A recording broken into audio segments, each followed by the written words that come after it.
Welcome back, everybody. I am here with Max, who was the project lead on the Dark Forces Remaster. Welcome, Max. Thanks for joining me today. Hey, Locke. Thanks for having me on. It's really fun to be here. It's a good opportunity. Now, I know it's probably been a minute since you've worked on this game, but can you tell me a little bit about your background and how you came to work on Star Wars Dark Forces? Okay, so how in depth do we want for my background? Because I could go for a hot minute. I mean, yeah, let's do. I mean, as far as you want to go, like, is your background in programming? Where did you get Yeah, started in okay, fair. games? That sort of thing. Just to, I would So, use I would use it as an opportunity to just like paint a little picture of yourself. yeah. So, primarily, I am a programmer. On Dark Forces, I was also the project lead. Yes. My role as a programmer at Nightdive started in 2019. Before that, I had known basically, at the time, pretty much the entirety of the Kex team beforehand. Right. And before that, joining, that is, I primarily was just a student at university. But in that time, I was working on an open source Doom source port. Oh, nice. So that kind of gave me some of the connections I needed to help get into things. And also it gave me a lot of the experience that ended up making me like a very suitable candidate to join Nightdive when they needed somebody. Nice. So what year did you join Nightdive? It Remember? was l- end of February, start of March 2019. Nice. And what was the first project you were on? Shoot. The first thing that I worked on at all was the update of Strife Veteran Edition to SDL2, which helped kind of prepare it for putting it on the Switch. Nice. The first non-update, like full game Yeah. that I worked on was Blood Fresh Supply. Amazing. Both great games. I remember doing the Switch trailer for Strife when you did that work. I put that together and had to composite in the Switch stuff. Yeah, So, and it's Blood, it's what a still a little yeah, it's it is still a what it is. little sorry. It's It's all still a good. little while to me that the Switch version of Strife happened. Demetrius did such a good job there. Yeah, I really liked that game quite a bit. That was a fun one to work on. And yeah, Blood, awesome game as well. That was fun to work on. Capping footage for that game was a lot of fun for me doing the work for the trailer on that too. But that brings us to Dark Forces. So, project lead, primary developer. What does that entail? What does your day to day look Hmm. like Well, on the remaster?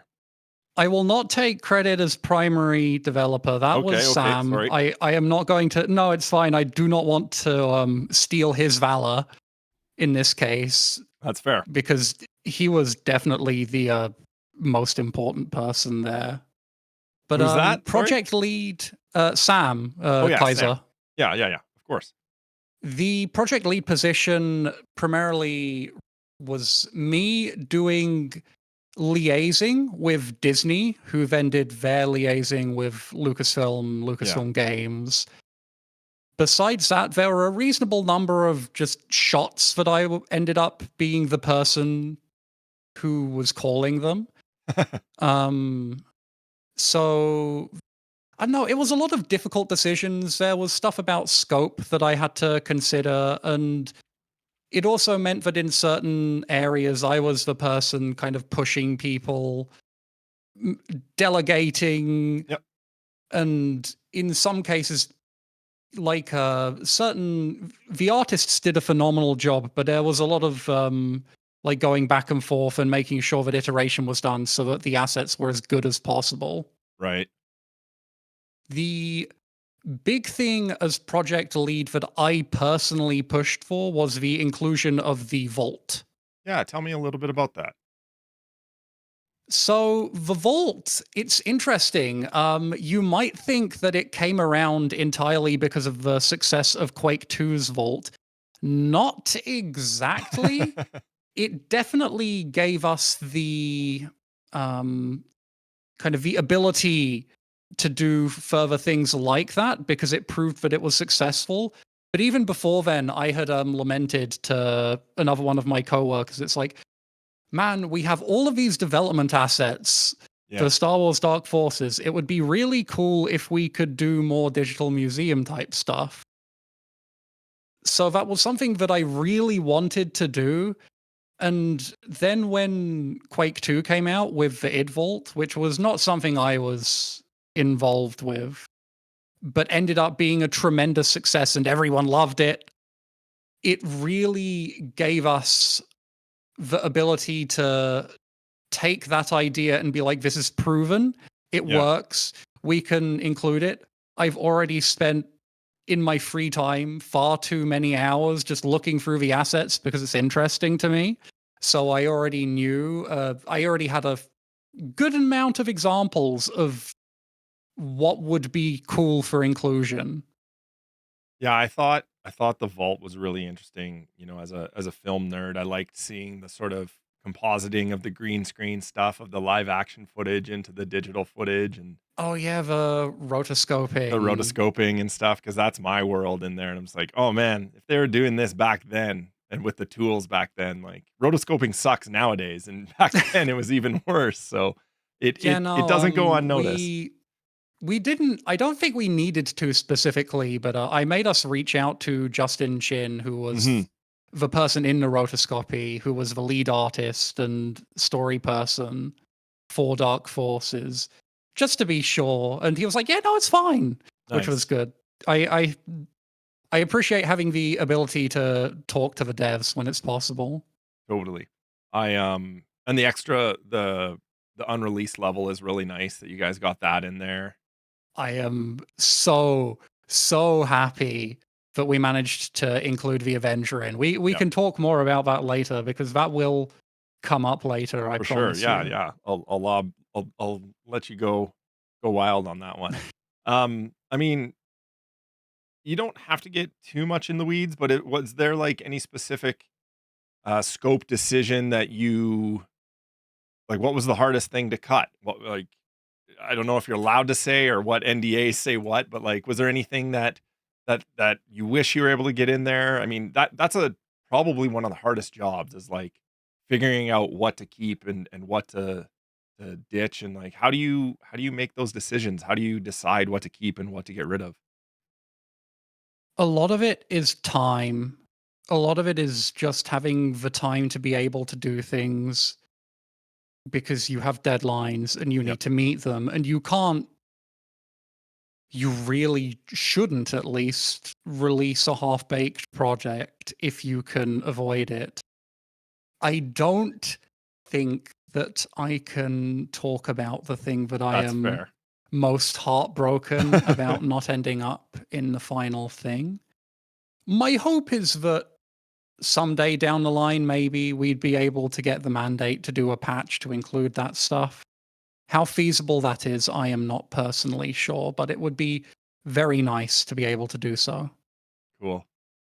Um, so yeah, I think if we want to turn to yeah, what we've talked a little bit about the vault, but was there, obviously that's a huge proud moment. Was there anything oh, I know what I wanted to chat about. Being the primary developer liaison, often I think of those conversations because I'm sort of more on the art side of things.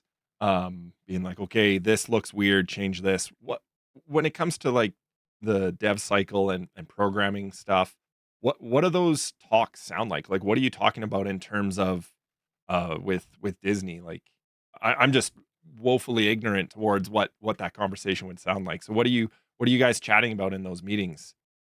The meetings were primarily progress reports, Okay. and besides that, they were generally fielding ideas. Let me think. Yeah, the meetings were usually fairly routine. Yeah, yeah. It was usually progress Yeah. reports and such. Submission of materials like key art, stuff for the cutscenes and Yeah. such, that was done outside of meetings on Yeah. something called Airtable. And that besides me, Bren had access to that directly, so didn't need to always go through me to upload things, which would have been bloody tedious. A huge hassle. Which was it was a lot more useful that way because you don't need my worthless at our self being stuck in the middle, a go between Disney or Lucasfilm and our own artists for stuff like that. Yeah. But overall, I'm sure Brendan told you a lot more about the specific process of what it was like to get the art style for cutscenes hammered out, for Yeah, he example. That said was that one was of the like big the hardest. things. He said that was the hardest part, and once they established that, it was like a locomotive. Like once they established the art style, they were like off to the races. But it did take Yep. quite a few iterations to get there, and that was a little bit. Like I asked him, sort of, were there any blockers or roadblocks, and he said, yeah, the start, like the beginning, getting that style down was definitely our hardest Yeah, no, thing to it nail took a down. fair So bit. yeah, It's because as far as I'm aware, it was largely because of the kind of mixed media yeah, type of look and feel of the originals. Aside from that, the only real art thing that I had to do a reasonable amount of relaying of feedback for was the achievement icons, right, which was I would say it took a fair bit to nail them down. There was a lot of detail. yep, For the people at Disney and Lucasfilm are very detail oriented yep, when it comes to stuff like that, which is useful because it means having like a very nice cohesive final product. And when you step back and take a wider look at things, it all works together really nicely. yeah. Having that design bible is very useful. Um, Amazing. I love that. And so being project lead, do you enjoy that role or do you like being more in the trenches coding stuff? Do you have a preference? I think I prefer being a project lead at this stage, though Yeah, yeah. project lead for Dark Forces still meant running around like a headless chicken doing a bunch of Totally. It was programming quite a big project. when it was necessary. Yeah. No, I really enjoy programming. It's kind of, it's the thing that I started working at Yeah. Nightdive to do. It's extremely stressful. And I think part of why I find programming quite so stressful is because sometimes it's problem solving. And Yep. sometimes you don't know if you're going to be able to solve that problem. Yeah, sometimes you're throwing things against the wall and hoping it sticks, and then sometimes it does and sometimes it doesn't. And when it doesn't, you go cook and throw some more noodles at the wall again. So Yeah, I totally sympathize with that. yeah, project lead is stressful in its own ways, and it requires a completely orthogonal set of skills. I won't say completely different, but No, it's definitely not quite the same. totally. And I, Yeah. I, I do think that being a programmer is very useful. Being a project lead on stuff like this, because I'm not just gonna spout some rubbish and completely misunderstand the scope of a request, the difficulty of something that I'm going to ask of somebody that I'm Yeah. delegating to. You know what it takes. You know what the ask is. It's super useful in doing that. Yeah. And I again, I'm not on the program side of things, but I sometimes I like, I'm making these films and stuff, but sometimes I just like 3D modeling because it's like building with Legos. That's what I started Yeah, with. that's It's fair. fun to work on. Same the way you like punching in lines of code. It feels good. That's where you came from. Yep. Amazing, dude. Well, I want to give you some space to uh two things. First one being, is there anything that you wanted to shout out or call out that the average like audience member or player might not notice in the game that's in there? I've been giving Anything people I want the to opportunity. call Yeah, out. just like, I don't know. It doesn't have to be like an Easter egg, but more so like, hey, you might not notice this, but on level 4, we did that. Or, yeah, I don't know. If anything comes to The mind, great. But if nothing does, that's okay too. mm, the oh god, I've forgotten which level it's from. The silhouette of the head of Max from Sam and Max is in Yes. one of the levels. I remember this In the conversation. Yes, in the initial release, we weren't able to legally clear it soon enough. So let me just check something because it is important that I get the name. And now I'm going to be uncertain how to pronounce it. Steve Purcell, or Yeah, is it Purcell? Purcell, I'd I think it's imagine. Purcell. Um, so yes, in the original, there was the silhouette outline of Max from Sam and Max, and in the initial release of the remaster, we weren't able to get legal clearance in time Mhm. for it. It was kind of flagged down as a potential issue, a bit too close to when we had put in the console builds. Yes. So it wasn't able to be in for the initial patch. So in the next meeting we had with Disney, I said, Steve Purcell works at Pixar. Can we ask him to get permission? And sure enough, we got permission, Nice. which was good. But yeah, no, that's something I'm very glad we were able to keep in. Yeah, it's a fun little thing, especially, yeah, when you see it, you know exactly where it is and what it is, and, Mm. I did stumble upon that one naturally when I was recording footage for the trailer, so it was fun to see that in there, and, yeah, glad that you guys were able to get that in there. That's fun, so thanks for sharing that with us. No Um, problem. Tell me a little bit more about the Avenger. I'll let you go off on that. The Avenger. Okay. So the Avenger is kind of the crown jewel of the vault, I suppose you would say. It was something that I was aware of before I found in the development files because I had been in contact with some of the fan community just to Mhm, kind of keep, my fingers on the pulse and ask a few questions here and there about various things. So I knew that there was this one level that people knew about that was cut and was available at the CES demo, but nobody was able to really play it anymore because it was never publicly released.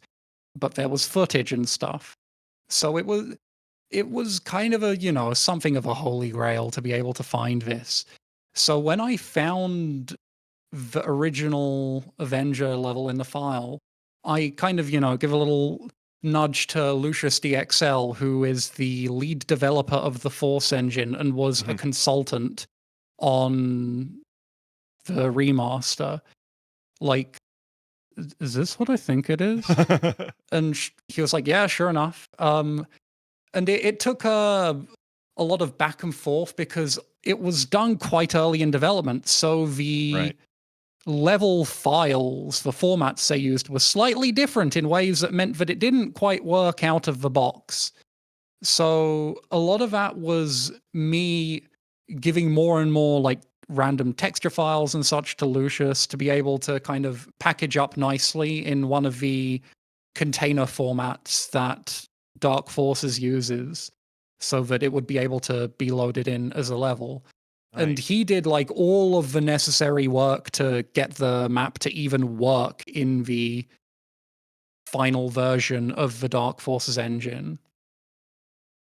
But there's more backstory to the vault depending on how in depth we want to get. But it was something I was very happy to get in. It's something that Disney and Lucasfilm were evidently quite happy to have in there because in the final thing, it takes up its whole own top header, Yes. separate from development and art and renders. Yep. That initially wasn't my plan. Initially, it was just in development. And either Disney or Lucasfilm were like, no, this needs to have like top billing Yep. because it's really something special, which I agree with. So I quickly got into the code and started doing gross hacks to make it work the way it does in the menus. Yeah, Uh, but yeah, amazing. no, that was one of the things I was really happy we were able to get in there because even before that was found, the vault was shaping up nicely. But putting the Avenger in was something of a I wouldn't say it's a dream come true for me personally, but I'd imagine for a non-zero number of fans, it was really something special to be able to finally play this level that they knew existed after all of these years. And it's like, in its own right, besides being this interesting artifact of development, it's also just a really fun map. Yeah, Like, I if I think recall, yeah. I think it was cut for. I think it was pared down and kind of split in. You can see aspects of it in different levels. I think it was initially cut for being too difficult for the first level. Right. It would have been the first level in the game? I am under the Huh. impression that is the case Huh, interesting. because you get the plans to the Death Star in it. Correct, you're right. Yeah, it would have mapped that, so, um, that's amazing that you were able to dig that out of the rubble, get it packaged up and released. That is, definitely a moment you can be proud of. That's pretty cool to be able to do that and salvage something for game preservation, because otherwise, Mm. that kinda disappears into the ether. So everyone out there, go play the Avenger level because it's important. Yeah, no, I'm so proud of it. No, you guys The Vault absolutely in crushed that. general. Yeah, the vault's so interesting. I love that's hopefully becoming the norm depending on what kind of Yeah, code we hopefully. get to start with. It Because you're would be not, very you know nice to yeah. keep on doing them if we continue. If Yeah. assuming that we're able to get appropriate development assets, it's not always a No. given. No, exactly. So, but with The stuff like even stuff like Killing Time, having the 2 different versions of the game to pull from and, like, oh god, it's just yeah, like that's a whole thing. I know. But no, Amazing. the pitching the vault was the first time, and like nobody made me do this, but it was the first time that I ever pulled an all nighter for work. Again, nobody made me do this. It No, was you were like excited about it, though. You it's. were excited about it. I was working on the PowerPoint presentation. I'm like, this is a. There needs to be more, and I Yeah. have a meeting tomorrow. I'm just gonna stay up and work through the night and put as much in that's looks good and will make a good impression to Disney and then Lucasfilm when they share it with them Yeah. as it possibly can. Amazing. Well, everyone is glad you did because it's definitely a crowning achievement. Um, Thanks. other than the Avenger, do you have a favorite level in the remaster? Oh, don't say other than the Avenger. The Avenger's my favorite level. Okay, the Avenger is your favorite level. That's fine. Yeah, but I mean, it's just a really fun map in its own right. But I also, agree. I'm a big nerd for stuff like the Vault in my own right. Yeah. Like, I'm not a tremendous Star Wars guy personally, which Yep. is people might find surprising. But I know what it's like to be really into something and also be deeply interested in the development of stuff that might have been cut. Yep. So, what, as well as the Avenger just being a fun level to play, what it represents is very special to me. And it's one of those things I kind of worry a bit, that I've like this is going to be my peak Oh in no. terms of It's what I just the can bring to beginning. fans. No, it's just the beginning. Like it's not very often that an opportunity like that happens upon you. But like, yeah, no, it's a very special level to me at this point. It's the one I have the most connection with personally at Amazing. this stage. Amazing. Um, do you have a favorite again besides Dark Forces? Do you have a favorite Star Wars game? A favorite Star Wars game besides Dark Forces? Personally, that would probably be one of the two original Battlefront games, Nice. which, I really enjoyed when I was younger. They were a ton of fun. I didn't get to play them particularly often, but every Yep. time that I did was a treat. It's a game I associate with like New Year's Eve parties Yes. because you'd go over, your parents would bring you over to some like friend of theirs' Yep. house, You have and to hang they'd out have and yeah. kids, they'd have kids, and they'd have like a PS2 or a GameCube or whatever, and you'd play Star Wars Battlefront among other things. Yeah. A lot of Star Wars Battlefront. I like when a game pops a memory, an ancient memory in your brain out, because I just think that is one of the cool things about art, is that it can make you remember something. Because I have a very similar memory with Battlefront, playing split screen co-op with a buddy, and then how yeah, just like you felt like you were on this, because they had the meta map where you would, zoom out and say, "We're gonna go over here and take over this and fight here." I just thought that was so Mhm. cool. And then be able to, fight as a regular soldier in the trenches was amazing. So great choice with Battlefront. Um, cool, man. Well, was there anything else you wanted to cover with regards to Star Wars Dark Forces Remastered? Yeah, I don't know, there's a lot of odds and ends that I Yeah, could talk yeah, about. spout them off. We've got While I've got you. So one of the things that didn't make it in, I should, I guess, preface this by saying that in the final version of the Dark Forces remaster, none of the original base files from the original game are modified. Not a single one. Okay. Every single change that you might see to original assets, even in the original resolution mode, Yep. are done by overriding the original files with a separate file that's loaded first. Cool. That wasn't always that way. So, for a time, I guess I should talk about how at we had the text, all of the text in the game that isn't English, retranslated for various reasons. Um, or not necessarily retranslated, but given a passover Mhm. because there were typos in the original, which if you're using the original graphics are still there, but if you're using the high res versions of the briefings, they're different. Yeah. But no, they had typos. In the instance of German in particular, Dark Forces came out in 1995. I believe in 1996, there was an orthographic reform to the German language, which meant that just the way that it was written. Oh, Oh, I'm should I about give to you a have a moment? swim right now. Oh, I'm just talking with my friend.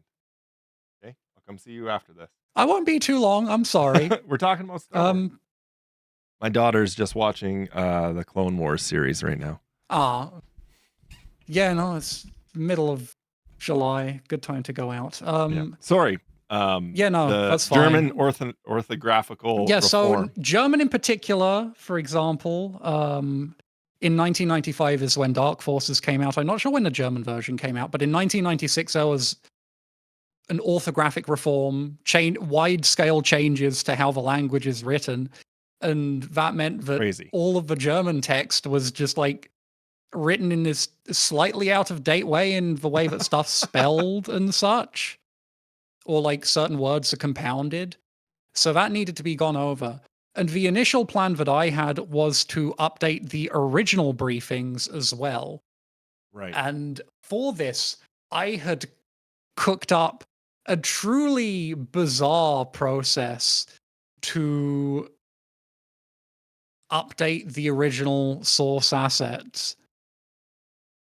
So, what I did was that LFD files, which is the container file that has all of the graphics in for each briefing, I dumped out the .ani files. This is getting super technical. Let's I go. dumped Lay it out on me. the I dumped out the .ani files. I think they're .ani files. They might be .anm. I do not recall which. I dumped those out from the LFD files, but they're like a multi-frame container format. Not much I can do with those. So it's like, well, how do I get those back into a format that I can use? There's no original tool to do it that I could have found at that time. So what I did is I went and I found a fan tool from the 90s for MS-DOS that turned them into like a series of BMP files.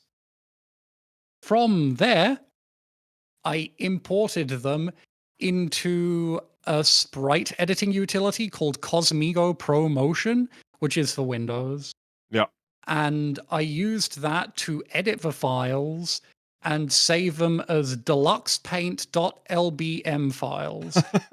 From there, I used the original tools, which took LBM files, to turn them back into ANI files. That's not the end of it, though.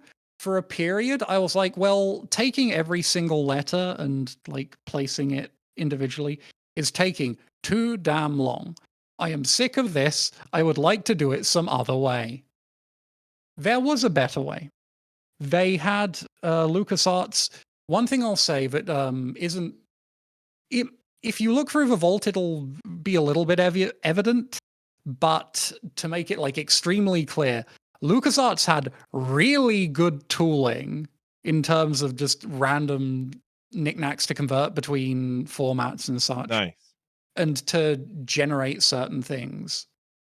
So they had a tool called Scribe. Now, what Scribe did is it took a plain text file, it took a specific type of font file that they made, Yeah. and you punch it in, you give it the parameters, and it churns out just like the base text, which you can then move around and format and such. So I ended up making a like extended character set. I took the original font file and like manually edited it, and then I converted it from just the plain graphic back to the font file that it could use. And I used that to generate these sheets of text, which I then like effectively copied and pasted back into just about every single language. Damn. Which was really painstaking and boring and slow. And in the end, sadly, the updated original resolution versions of the briefings did not end up making it in. The reason I was also working on that partially is because it wasn't until a fair bit, quite late in development, that we decided that we were definitely going to do higher res briefings. Right. Which opened up this whole other set of problems for us, but we managed to overcome them. But yeah, at the time I was like, well, if we're not going to have higher res versions, I may as well, correct the originals. Yeah. But no, the originals, I think it's for the best that we kept the originals as they were, just because it's nice to be able to have exactly as it was. You're not erasing history that way. Yeah, I definitely prefer that we've done things that way. I don't know, it'd be nice to like slide in the files that I updated into a patch if we do one Something again, there. but that would be a bit silly. That would be a bit silly to do. Well, but no, that was one of that completely nuts, going from like a fan-made DOS utility to a Windows pixel art editor to another DOS utility to another DOS utility to then repackaging it again with I didn't mention that step, with a different DOS utility was yeah, I would say, if nothing else, I am dedicated. It sounds like it. You've done this full round trip to make sure that the text in the briefings works. Yeah, it was. I know the translations were interesting because they're all like of varying quality, the original ones, whereas the final ones are more uniform in quality. Mm-hmm. But different languages would like include their language's different letters. Like German has the sharp S set. Yep. But like Italian, I think, doesn't really do the diacritics properly it doesn't do markings over letters. It does them to the side, because that must have just been how they decided to do it in the tooling.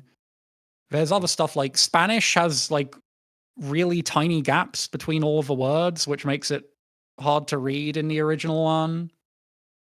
Weird. Yeah, this is all stuff that people Spanish wouldn't in notice, especially since Spanish in yeah. particular is the only language that doesn't have updated voice lines. Now you'd think, okay, that's fine in the original. Did they like put subtitles in? No. No. They didn't put subtitles in the original. So it was imperative that we get subtitles in so that the Spanish setting for the game you'd actually be able to, if you didn't speak English and spoke Spanish solely, understand what the hell they're saying in the Right. cutscenes. Otherwise, you'd be out of luck. You know, one of the it's a tiny anecdote. The achievement Dragon Puncher, Mhm. initially when we got that back from our translation service, in particular in French, it was translated to Shoryuken. While I was going through the listing, I'm like, I Pardon? mean, that's not wrong per se, but perhaps not quite right. Yeah, So that was one of like the small things that was tweaked that's funny after we though. got that back from our localization service, who did a really good job. I actually like my if we're I'd imagine we're probably wrapping up, aren't we? So Yeah. can I give everybody was a real joy to work with on this project. I can't speak highly enough about Disney, Lucasfilm Games, the localizers that we work with, the entire team at Nightdive that I worked with, you know, the programmers, the artists. It would take me way too long to shout every single individual out because damn, thanks everyone. Lucius DXL, who was absolutely instrumental in the project coming out as well as it did. Go check out the Force engine if you want to have kind of like a look into what fans can do, just Totally. reverse engineering, because that's a truly fantastic project. Revenant, who I'd like to shout out for, we contracted them to get the support in for like the original sounding OPL, Yep. you know, the not the like general MIDI, but proper OPL support. We contracted them. Like I'm so happy that got in. Um, who else am I missing? DF21 fan site. I was in their Discord server. They were all very helpful, very polite. The kind of relationship between us and them was really positive. They were really helpful after release too. They found a lot of very useful bugs Oh, nice. to fix that we managed to get on top of. Also, just even before my joining their server, their site was a really useful repository for finding the tools that some of which I used in that process. That's amazing. So I cannot, and just being like a fan of stuff like, you know, I'm a big Doom fan, so Yep. I know how important it is to have like a positive and vibrant community and how useful archival is. And they've done seemingly an absolutely fantastic job of that. So big ups to them too. And the Crow's Nest would be the final website that I'd like to thank. They had a lot of good technical write-ups on some of the formats that the game used. Apologize. That's I think that's my lot. No, I think that's important because I think it gives a little bit of perspective on the lengths that you and Nightdive are going to create the best remaster you can. You're going out there, you're getting things from different sources. I think that's exactly why I'm doing this. Chatting with developers like yourself to shed some light on the processes like that. Like I Mm. think it's really important to know that you're in there, you're in a Discord, you're looking at these sites. it's not just you sitting there thinking up stuff, just being like, "Oh, I think this would be nice." Not to take away from your abilities, but No, no, I it's think fine. being able to take something from the community and get that input and know that you're going at great lengths to make the best possible product shows Yeah, your passion. if there's anybody I forgot that I didn't include in the rest, I'm very sorry. We'll get it on the But yeah, next one. there's just so many people I am thankful to for Yeah. it coming out as well as it did. Yeah, it was a huge project with so many moving parts and pieces. I applaud you for getting it across the finish line. It's Thanks. no small feat, that's for sure. So, You know, it yeah, was a so with that, big if there's anything project. else you wanted to say, now would be the time. Thanks everyone for tuning in. And Absolutely. thank you for having me on, Locke. It's a real privilege. Every time I get to do any sort of interview, it's a real privilege. And it's, you know, I got into working in video games for a reason. And every time that I'm able to do something like this, it's hard to describe the feeling because, Yeah, I got yeah, into this because I'm so damn passionate about games. And yeah. to be here speaking about this sort of thing in this position is unbelievable.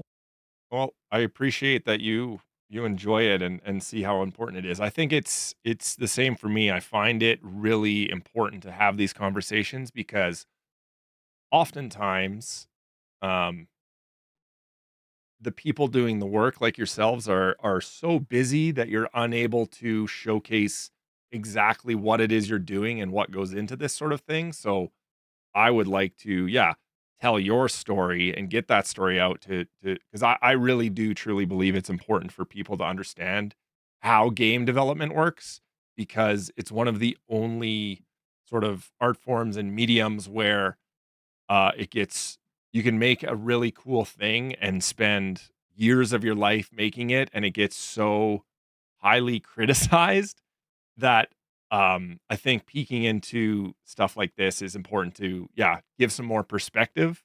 Just because, like, making a game in and of itself is a feat and should be applauded and congratulated, let alone if the thing works or not. You know what I mean? Like, building games is hard. We need to show that the people making them are human, and not just highlight what the consumer says about it. So that's why I do this, I'm glad you Thanks. appreciate it. No, it's always good to be able to kind of help provide perspective. No, Dark Forces was a very rewarding project for all of us, but it was a difficult one, I would say. Yeah, Like, just definitely. Cool. Well, no project is easy, but no. yeah, it was very high expectations, I think. Yeah. Yeah, while you're working with Disney, there's gonna be a certain threshold of caliber that you need to hit. Yeah, and So for a game as important as Dark Forces, totally. really So, something you really have to do justice. absolutely. Cool, man. Well, we'll leave it at Yeah. that. I won't take any more of your time. Thank you again so much, Max, for Yeah, no giving problem, your Locke. giving us a deep dive into your process and what went into this remaster. So thank you again so much for joining me on the show today. Yeah, no problem.